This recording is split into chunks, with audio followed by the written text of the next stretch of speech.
Freunde, Jungs und Mädels, seid ganz herzlich gegrüßt und willkommen zu einem neuen Video. Marvin, ich glaube, du bist ein bisschen weit weg. Ah, okay, ja. Freunde, Jungs und auch Mädels, seid ganz herzlich gegrüßt zu einem neuen Video von mir. Heute soll es um dieses edle Schneidwerkzeug gehen und ich hoffe... Man sieht immer noch nicht wirklich, worum es heute überhaupt gehen soll.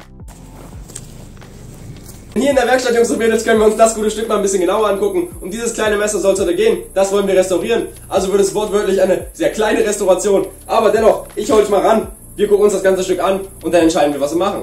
Ganz genau, Freunde. So sieht das Ganze also vom Nahen aus. Wir haben ja jetzt Messingteile, die nicht mehr ganz so schick sind, also ordentlich zerkratzt auf jeden Fall und nicht mehr so richtig glänzend. Dieses, wie ich finde, sehr schönes Perlmutt-Element ist zumindest auf der Seite noch ganz. Auf der anderen Seite sieht das Ganze ein bisschen anders aus. Hier haben wir genau in der Mitte, bei dem mittleren Pin, einen kleinen Bruch. Aber wir werden ausschließlich versuchen, das Perlmutt-Element zu sichern und quasi verhindern, dass es weiter bricht. Denn so können wir das Messer so original wie möglich erhalten. Und wenn wir das gute Stück jetzt einmal aufklappen...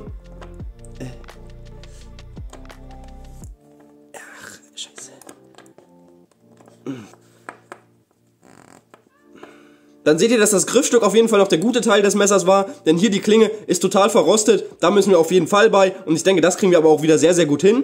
Und natürlich um den Rost an der Feder, also der Rückseite des Messers, wollen wir uns natürlich auch noch kümmern, denn der soll natürlich auch verschwinden.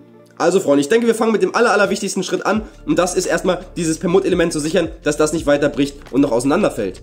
Let's go! Ich glaube, die beste Chance haben wir mit Sekundenkleber, denn der ist sehr, sehr flüssig und macht sich dann hoffentlich in den Riss und auch unter die Griffschalen und damit wird das Ganze dann hoffentlich verklebt sein.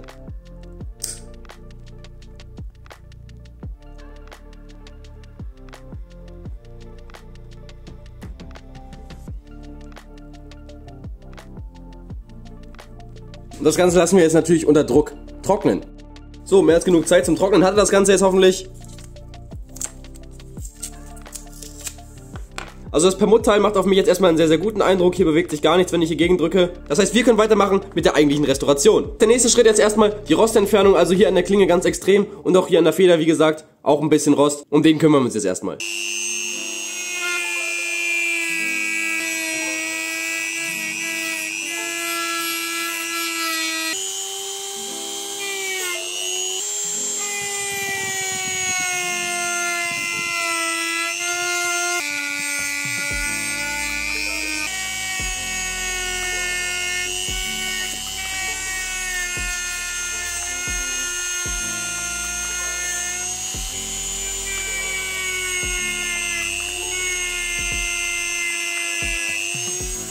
So Freunde, und wo wir gerade die Drahtbürste draußen haben, werden wir uns jetzt auch mal ganz kurz um die Messing-Elemente kümmern. Denn die bekommt man auch mit der Drahtbürste sehr oft sehr, sehr gut wieder in Schuss. Und danach können wir uns angucken, ob wir das Ganze nochmal mit Polierpaste polieren oder ob wir es vielleicht sogar schon so lassen.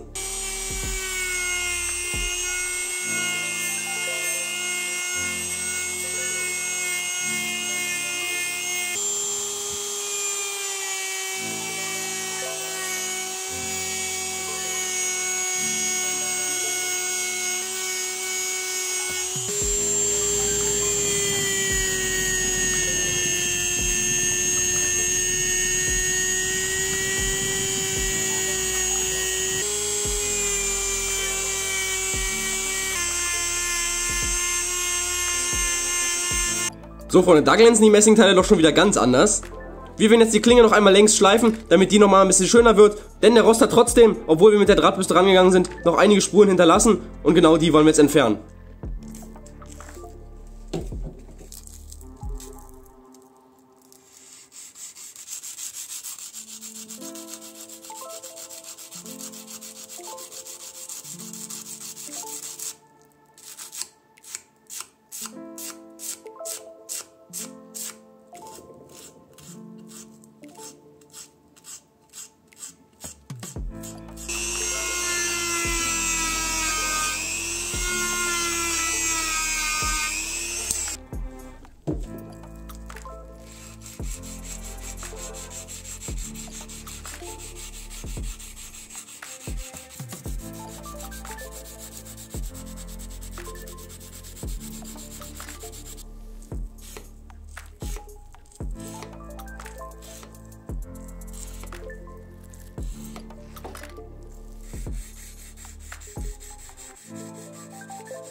Oh, Freunde, also ihr könnt da gerne anderer Meinung sein, aber das sieht ja mega wild aus.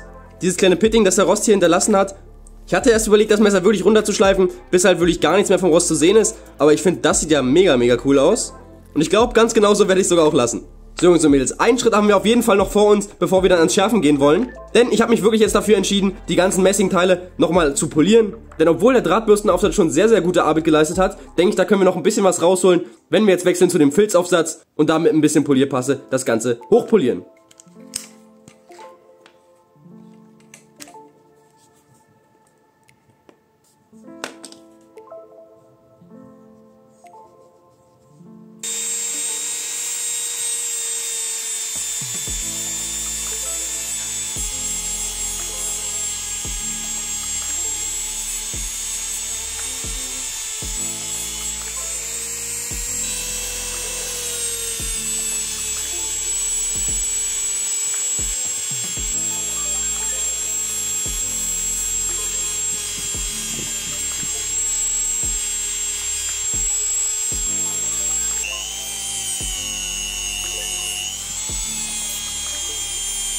Damit wir uns jetzt die ganze Arbeit nicht wieder direkt kaputt machen, werde ich den Griffbereich vom Messer einmal abkleben, damit wir dann in Ruhe schärfen können und uns keine Sorgen machen müssen, dass wir irgendwas zerkratzen.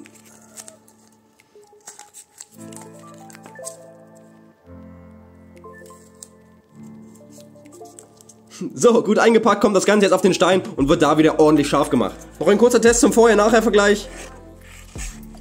Jetzt ist das Ding aktuell quasi unbrauchbar als Messer.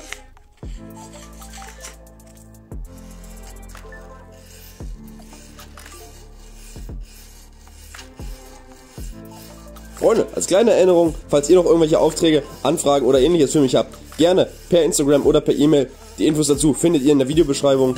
Aber auch so lohnt es sich, bei meiner Instagram-Page vorbeizuschauen, denn da kündige ich immer Sachen wie Livestreams oder andere Events an. Und noch kleinere Projekte, die es vielleicht nicht in ein einzelnes Video geschafft haben, werden da vorgestellt. Außerdem kommen wahrscheinlich hier auf YouTube in Zukunft ein paar YouTube-Shorts, also auch kleine Arbeiten, kleine Projekte, die ich dann in den Shorts vorstelle.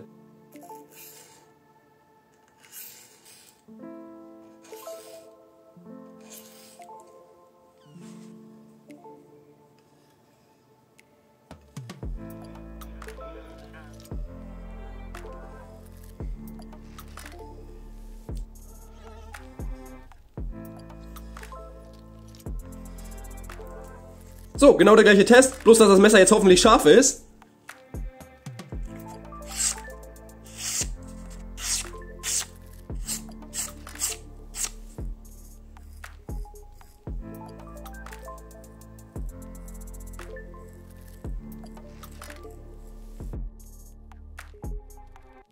Okay, ich würde sagen, das haut hin. Ja, Freunde, ich habe ja angekündigt, das Ganze wird eine sehr kleine Restauration und genau das ist es geworden. Dennoch denke ich, dass wir mit dem Ergebnis sehr zufrieden sein können, denn im Vergleich zum vorigen Zustand ist das doch eine deutliche Verbesserung. Ich hoffe, ihr lasst mich wie immer wissen, wie ihr das Video fandet. Zum einen mit Daumen hoch und Daumen runter und zum anderen vielleicht auch noch einen kleinen Kommentar. Das würde mich auf jeden Fall riesig freuen. In dem Sinne, jetzt gibt's noch mal ein paar Outro-Shots und ich sag schon mal, passt auf euch auf, wir sehen uns ganz bald. Bis dahin, ciao!